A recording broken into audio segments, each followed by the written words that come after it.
Good afternoon, colleagues, members of the audience. We're going to start the Senate Rules Committee. We are a little behind right now, approximately about 17 minutes, so we're going to try to catch up as quickly as possible. Why don't we establish a quorum by calling the roll? Madam Secretary, please call the roll. Senators Berryhill? Here. Berryhill here. Leyva? Here. Leyva here. Mitchell? Here. Mitchell here. Cannella? Here. Cannella here. DeLeon? Here. DeLeon here. We've established a quorum. A couple of housekeeping items is one, I want to welcome our newest member to the Senate Rules Committee, Mr. Tom Berryhill. Senator Berryhill, welcome. It's an honor and a treat to have you here. We've known each other since our days in the Assembly, and I want to welcome you. Well, I want to thank you, Mr. Chairman. I am very excited about being the new member on rules here. It's interesting. I got confirmed here just this last week, and now we have the Fish and Game Commission up today, which I'm very passionate about, and kind of information through a fire hose here. So it's been an interesting first week, but I'm looking very much forward to the meeting today and to working with all you guys here in the future. We did this all for you, okay? On that note, too, I also want to welcome the new Vice Chair of the Senate Rules Committee, Mr. Anthony Cannella. You've always been a fantastic member of the Senate Rules Committee in general, but I want to congratulate you on your ascendancy to the vice chairmanship of this committee. Well, congratulations, fantastic. So why don't we try to take care of some housekeeping items. Let's go to file item number 1.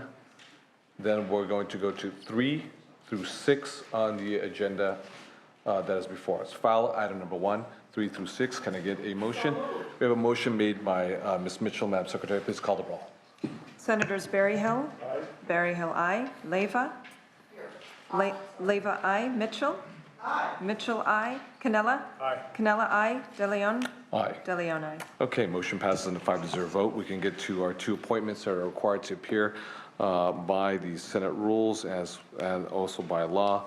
We have Mr. Eric, and I hope I get this correctly. I'm going to make the attempt. Sklar? Sklar. Mr. Eric Sklar, as well as Mr. Anthony Williams, one of our very own here in the Senate. Both are appointees of the governor to the Fish and Game Commission. Why don't you come on up, both? Mr. Williams, as well as Mr. Sklar, here's an opportunity. If you have any family members, loved ones, or friends, it's an opportunity to introduce them. And then what we'll ask of each of you is a brief statement. If we have any questions or commentaries from the members, we'll get into that as well, too. So who would like to start first? Yeah, with me today are my wife, Erica Rotman Sklar, and my daughter, Elizabeth Sklar, who's just home from her freshman year in college. Our daughter, Charlotte Sklar, is still in finals this week, so she couldn't join us, even though she would rather be here, I think. Well, thank you, Mrs. Sklar. And Mr. Williams. And I make up for his short list with a pretty long list of family, beginning with my wife, Keiko, and our 3 beautiful children, Madison, Kai, and Ken. My father's here.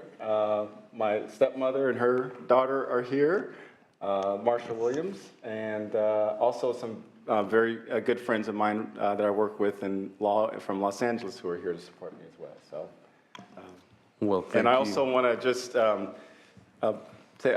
acknowledge my family here in the Senate. Thank you. Everybody in the legislature, in fact, everybody from Stephanie and Dom on the 6th floor to the folks that are in the basement and everybody in between, and for their support over the years, and I just want to acknowledge them as well. Yeah, thank you very much, Mr. Williams. We know that this is a hearing, and there'll be a vote with regards to your confirmation. But I will say this as a point of personal privilege. Your Senate family welcomes you back as well too. Once part of the Senate, always part of the Senate family, and we're incredibly thrilled that you are succeeding in new endeavors in your professional life with you and your family in Southern California, and we're excited just to see you. So welcome back. Thank you. Okay, so why don't we start with Mrs. Sklar. Why don't you talk a little about yourself, and then Mr. Williams, and then we'll go to Q&A, okay? Great, terrific. Right. Thank you. Mr. President Pro Tem, thank you so much for having me as senators. It's a true honor and a privilege to be here today before you seeking confirmation to the Fish and Game Commission. I am a longtime outdoorsman, an entrepreneur, and a farmer. And I bring all of those skills and backgrounds to the challenge of this commission. The commission takes on an enormous number of complex and interesting tasks. I'm very passionate about preserving the beautiful and incredible abundance of our state for my children and hopefully someday grandchildren. I just couldn't be more honored that the governor asked me to be on this commission, and I would be very grateful for your confirmation. I welcome all your questions when you're done with Commissioner Williams' introduction. Thank you. Thank you, Mr. Chair, members of the committee. It is truly a pleasure to be here on this side of the table. It feels a little strange, but nonetheless, exceedingly honored to be here. I am a lifelong Californian, born and raised in California, originally from the Central Valley of California in Bakersfield. Have had throughout my professional career and just my life had the benefit of traveling all over this state and come to appreciate its great and amazing natural resources. When looking for an opportunity to continue my public service, I could think of a few other things, but when this opportunity was presented, it really did merge my skills and background in public policy with my love for the state and the natural resources. And I look forward to continuing to make a contribution on this commission should you choose to vote to support us today, and I would be honored to have your support. Thank you. Thank you very much, Mr. Williams. As long as I can remember knowing you here in the Senate, I've never heard you utter a positive word about the environment, game, or fishing. Kidding aside, we'll start off with Ms. Mitchell. Thank you very much, Mr. Pro Tem. And on that note, I wanted to, first, it was wonderful meeting you, and thank you both for the time you gave me today. And I have to say, Mr. Pro Tem, I, had to tease Mr. Williams and said, what had he done to the governor, to be a fish out of water, pun intended. So would you just share with the committee, because your commitment to the work you're doing, the rationale for the appointment was so compelling. I wish you would just talk about that and give us all that line about the all whom the commission touches. Yes.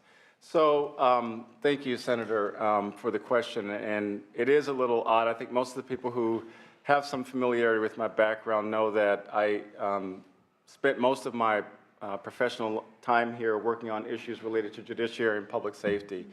And then when I was able to move into and have the honor of working in the Pro Tem's office, my knowledge of issues is like many folks here where you're a mile wide and kind of an inch deep on a lot of stuff. And in this particular area, we have such a capable staff person who is still here in the Pro Tem's office in Kip Lipper. My depth of this particular issue was even shallower than an inch. So I'm sure that when the governor's office thought about me and we talked about it, it wasn't because of my vast knowledge of issues related to the Fish and Game Commission. And in fact, we had a full complement at the time. We now are back to a full complement of commissioners. But at the time, we did have a complement of some very experienced commissioners. And I think what one of the stakeholders, what the governor's office had been hearing and what many had been hearing about was that there was a need to kind of bring some process issues to the commission and make sure that the commission was equipped to deal with the complexities of both the issues and the parties that come before it, and the diversity of parties that come before the commission, whether it be, like I said, lay people who work or are concerned about the issues, all the way up to professionals and attorneys who are used to going before pretty advanced bodies to present their cases, and to make sure that we had a commission that could respond, be responsive and transparent and accessible to that full diversity. So that was really one thing that really attracted me to my background, how my background meshed with what was needed on the commission. But then beyond that, I mean, as I mentioned, I am a native Californian, and as a young child, I had the benefit of having a grandparent who was an avid fisherman, hunter. I had many uncles and other folks who enjoy the outdoors. And I grew up for a good chunk of my childhood in pretty, I would say working class, and some pretty struggling families in Bakersfield. And every time I mention that, Bakersfield is both, to some, a big city, depending on where you're from, and to others, it's a small town. Well, I was in the center of in a pretty urban area, and the folks around me and some of my childhood friends didn't have the access to the outdoors that I had, because I had a grandfather who would take us, to the base of the Tehachapi's and out to Lake Isabella.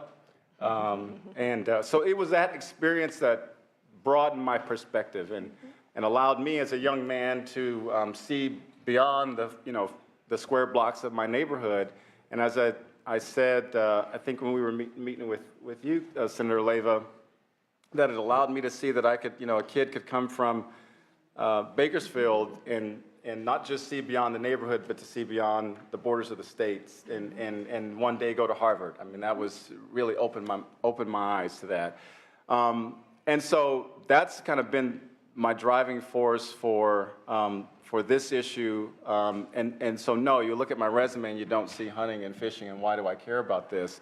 But as a young person, I understand that having access and a vision for what could be broader than your immediate world around you and the things that it opens up are important to me to preserve.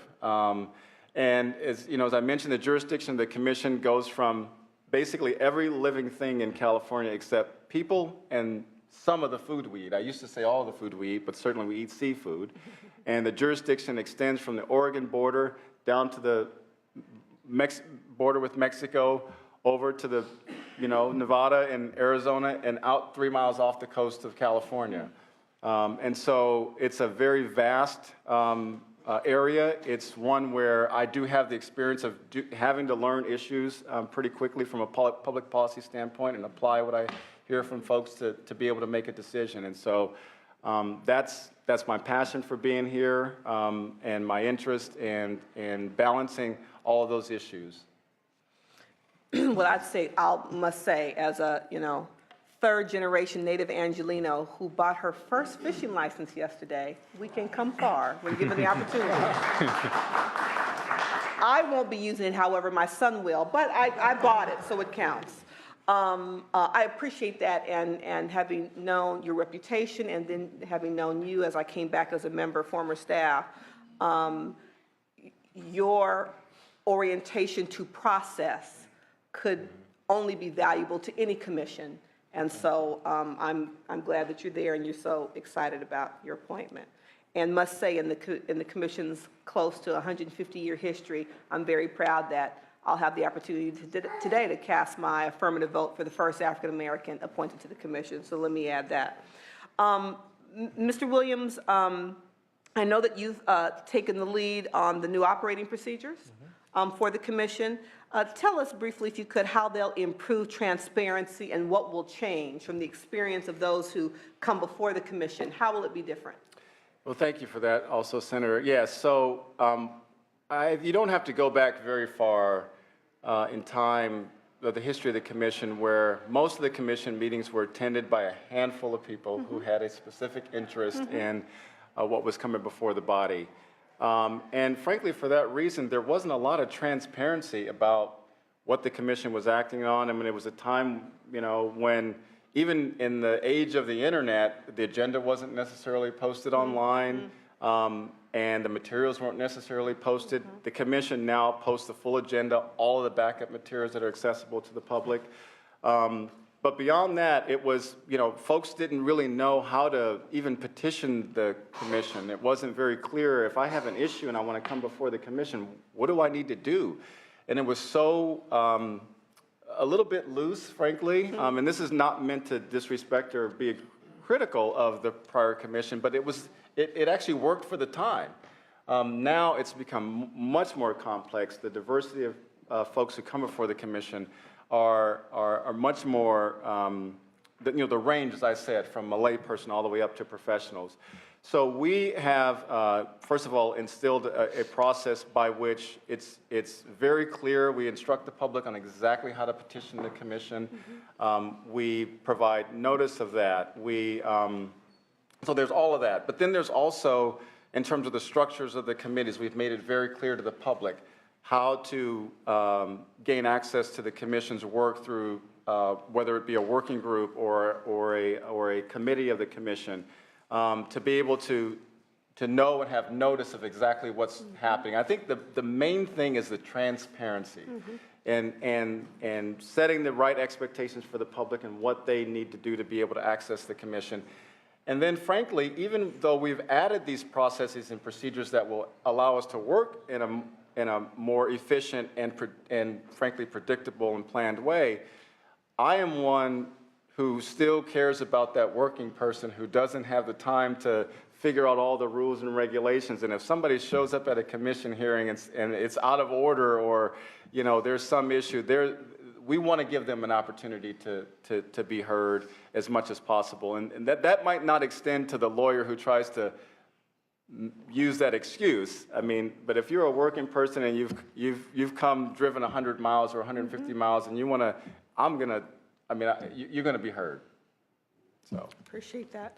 Mr. Sklar, 2 questions for you, one involving kind of your decision-making process and the other specifically with regard to hunting and fishing. So first, how do you balance the interests of those Californians who depend on the various industries your commission touches and oversees with the preservation of the species your commission oversees and protects? How do you find, what process do you engage in terms of making decisions that you have to, particularly as president of the commission, that creates that sense of balance? Senator, it's a great question and a hard one to answer in some ways, and it's a hard one to accomplish, but that's our job.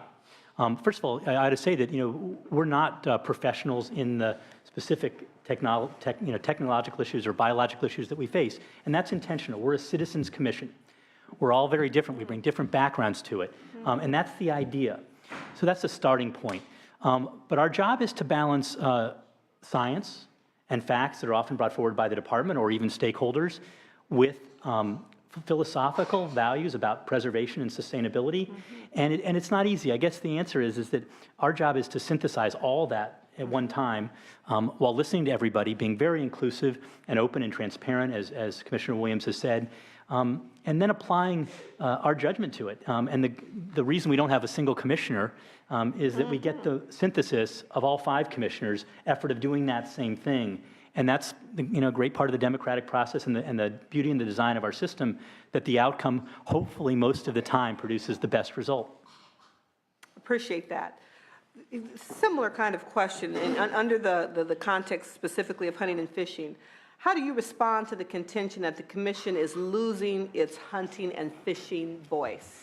That's a great question, too. And I think the answer is it's not. I'm a hunter. I own several firearms for hunting. I have a hunting license that I've had for quite a long time. My daughter, I got her hunter safety certificate a couple months ago. My wife shoots and hunts as well. Anthony's talked about how his family has a history of fishing and hunting. Commissioner Hosser-Carmison, she's not a big hunter, but both her current husband and her late husband were hunters. And we've just added a new commissioner who's a hunter as well. So I think it's a bit of a misconception that it's not represented on the committee, but the fact is, as Commissioner Williams said, the commission and its activities and the people who are involved in it from the public standpoint has evolved. And our job is to take into account all viewpoints, but I think it's wrong but some accusations that we're not sensitive to and open to issues of hunters. Thank you. I appreciate you both. Thank you, Mr. Pro Tem. Thank you, Senator. Thank you, Ms. Mitchell. Mr. Cannella. Thank you, Mr. Pro Tem. We had a nice meeting yesterday. Appreciate you let us kind of tag team with you yesterday. But I have a few follow-up questions, and some of them may be repetitive from yesterday. But the Altauscher Preserving Hunting and Sport Fishing Policy, which we got a letter from them, which was not favorable, is listed as an official commission policy on your website. It says in part, the department shall emphasize programs that ensure and enhance hunting and fishing opportunities. Do you both believe that's the case? 100%. It is worth pointing out that we don't have any programmatic budget. We have a tiny budget for the staff of the commission. We make policy. We don't run programs. The department does it for the most part. However, we can help create programs. We can write rules that require programs, but it's incumbent upon all of you to provide the funding for it and the department to carry it out. I think that we've not done as well as we could on providing hunting and fishing opportunities for young people. Although I don't think the commissioner or the department are most to blame for a decrease in hunting and fishing. I think video games and handheld devices are a bigger problem. And I think it's incumbent of all of us as policymakers and as parents and grandparents to get our kids off the sofa and out having more activities. That being said, we need to have places where they can go, and if hunting and fishing is what they choose to do, we need to make sure they're successful when they do it. If they go out there and they don't catch anything, they're not going to go again. So we all have to work on that together.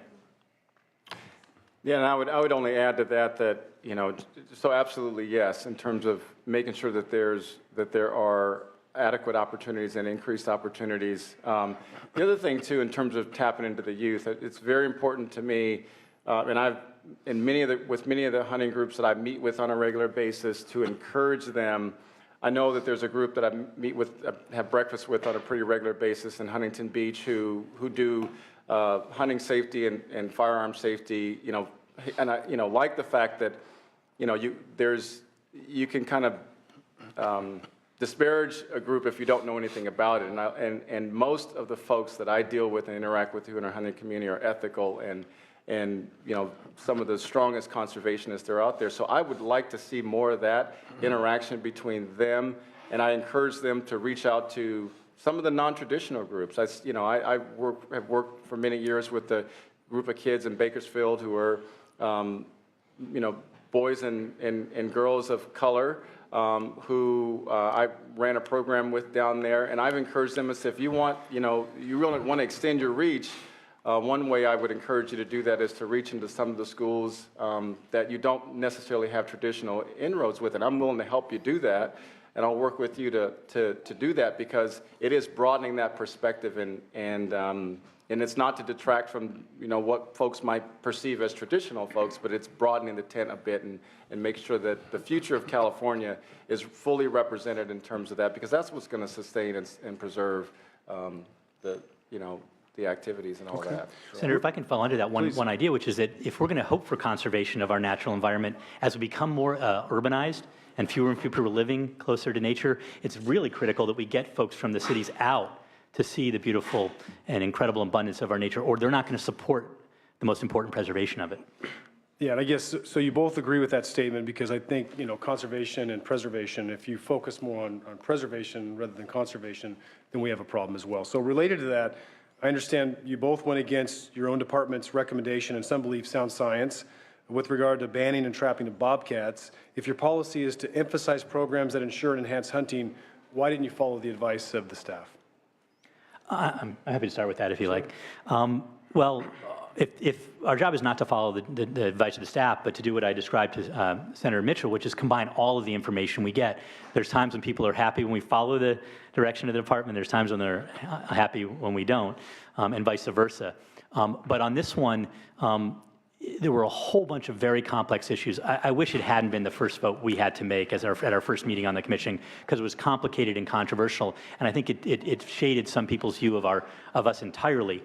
But the reality was that we each had to make a decision on a series of complex issues that were sent to us by the legislature. The legislature asked to decide between a partial ban on bobcat trapping in a big part of the state, increases in fees and other restrictions on bobcat trapping, or B, to ban bobcat trapping altogether.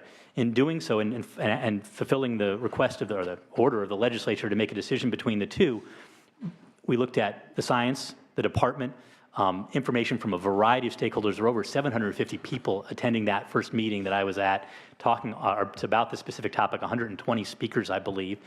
And then we had to look to our own values as well. And there were 3 or 4 things that combined. As I said, none of these issues are about one item. It was the science specifically that talked about how when bobcats are trapped commercially, we tend to create extinction in a localized area, which is how bobcats live. They live in small families in a very narrow range, about 1.5 miles, that we created extinction in spots around the state, which caused ecological imbalance in those areas. So that was one thing. The second thing is, as a hunter, personally, I believe you only kill what you're going to eat. If you're not going to do that as a commissioner, I believe the bar should be very high. And I can give you some examples when I think you need to take out animals that is not for eating. But I don't think in this case the justification of commercially trapping bobcats to send their pelts to China was significant enough for me to vote on it that way. And thirdly, I believe that there was not enough information on the bobcat populations. There was no new science and new counts. They were over 30 years old. And I thought that until we had that information, we needed to have a ban on bobcat trapping. I'm happy to review it once we have that study done. Unfortunately, the study needs funding. And again, that's back on you all. So the last study that was done on the bobcat population was 30 years ago? It wasn't done in 2010? There was a review, but there wasn't a full count and an analysis of population So at what that would the time. review include? It was estimates based on very small observations and looking at the trapping that had gone on, using the trapping to extrapolate to populations, which is a very inexact way to do it. So who did that analysis? The department. So your department did some analysis, but you made your decision based on your own feeling that it doesn't represent the current population. So it sounds like there was something done, but you said, no, that's not good enough. I feel differently. Well, I wouldn't say I feel differently. I mean, it was a combination of looking at all the facts, and what the fact was is the study wasn't sufficient to really know what the populations and how trapping was affecting those populations. But there was a study done, there was a review. I'm assuming the opposite side didn't do any analysis or any study, right? But there were studies from about 5 or 6 different stakeholder groups on with various conclusions about it. Was their study better than the department's study? I think that there was a study by the group that wanted to keep the trapping going that was not as good as the department's. Okay. There were 3 studies from the non-consumptive community that I can think of, one of which was very compelling, and 2 of which were probably about the same as the department. Why was it compelling, more than the department's? It really looked at a micro level of how trapping, commercial, we still, by the way, we still allow recreational trapping and recreational hunting of bobcats. We just banned commercial trapping. And what the study showed is the disruption that occurred to the ecosystem when a commercial trapper went in and took out all the bobcats in an area, which they're allowed to do under the past regulations.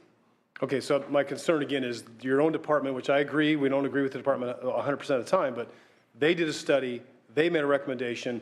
Some other groups made studies that didn't believe that, and you went with the other studies, right? So. Well, as I said, the scientific studies are one part of multiple parts of how we make a decision. I think our philosophy and values are critical to enter into it.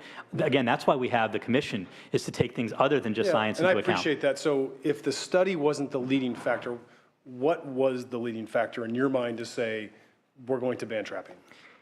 For me, not for the commission. Yeah, for you. You're Yes. up.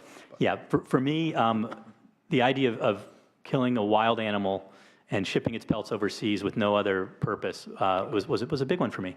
Okay. As a hunter. Was that what the legislation that you quoted, was that supposed to be used as one of the criteria to decide whether to trap or not to trap? You know, I don't remember every word of the legislation, Right. but from my best recollection, the options we were given didn't really say what we should decide upon. And I knew there was a big, the legislation went over repeated changes in the process of becoming law. And I know that depending on who you talk to, there were different reasons for the legislation being passed, but I don't think any of those reasons were part of the legislation itself. Okay, but again, your main, the main reason was you didn't feel like we should trap bobcats and send their pelts to China, I think you said, right? You know, by a hair, but again, I don't think it's entirely fair to make me parse it between all of the things, because again, that's our job, is to take all of the information before us and make a judgment. We only get one vote. We can't have a vote on each of those issues. I understand, it's just in the state of California, we always use science for everything, right? And we can always determine which science we want to use, but it is usually the leading indicator. In this case, you maybe deviated from that a little bit, which is fine. That's, you're a commissioner and you have the ability to do that. Mr. Williams, you mentioned that, and I thought you had a good answer yesterday of why you decided to go with the trap where 90% was not going to be allowed anyway, and you were concerned about how old the data was, but I wasn't aware at that time that there was a review done by the department in 2010. So what was your issue with that 2010 Yeah, video? and the review that you mentioned, I think in my mind, it was helpful but not determinative, and that's kind of what this we do. You know, we don't just plug in inputs into a computer and it spits out an answer. As you all do, we have to balance a number of things. And in this case, I looked at really two issues. One was the legislation actually said that the legislation already banned trapping in a pretty large area of the state. The legislation then directed the commission to look at two different options. One was to extend the boundaries and create new boundaries around the state, so do a boundary-based ban, or the commission could consider a statewide ban. When I looked at, and the department did a good job of preparing what those maps might look like. When I looked at what the maps provided in terms of the areas that they were recommending where we ban trapping, it was about 95% of all trapping in the state. So we were going to create a very, frankly, bureaucratic, boundary-driven enforcement would be needed because once you draw lines, you got to enforce those lines. And then the trappers had to pay the cost of trapping. So there were all these elements that I'm looking at. We're setting up a whole system to basically create the difference between banning 90% of all trapping and 100% of all trapping. So in my mind, why bother with all that? We should just enact a statewide ban. Now, I was also influenced by the same issues in terms of commercial trapping versus, reducing or responding to depredation or recreational trapping. That the primary purpose of that being to sell. I was moved by that as well, but I was also weighed on the other side by the fact that there were folks' livelihoods at stake, and that we had to meet a pretty high bar, in my view, to end what was someone's livelihood, right? But at the end of the day, the other factor that weighed on me was the age of the actual full-blown population estimates and studies that were done. And so if you estimate that there are 30,000 bobcats, and the data showed that the trapping numbers that were in place at that time were, I think it was about 10 times more what it is now, and yet you're assuming that the same number of bobcats are out there, then you would assume that you would be seeing a lot more bobcats running. If trapping numbers have dropped significantly over the years, where the number of bobcats stayed the same, but there was no evidence by any party that came forward that suggested that because the trapping numbers had fallen and the population had stayed the same, that all of a sudden there's bobcats running around everywhere, threatening endangered species and things like that. So logically, I came to the conclusion that those numbers just couldn't be right. We're not seeing increased depredation by bobcats. We're not seeing excessive predation by bobcats. And so what I said, and I said this at the time that I cast the vote, I think it's important to, rather than say, until we have the data to support stopping it, let's stop it and get the data to support continuing it, given that its primary function is for a commercial purpose and activity. I just sort of said the burden to me didn't make sense, that we would allow something to continue not knowing what the impact might be. It seemed to me to make more sense, put a pause on it, let's get the data, and if the data supports continuation of trapping, I'm quite open to revisiting that and rebalancing those things and taking a look at it.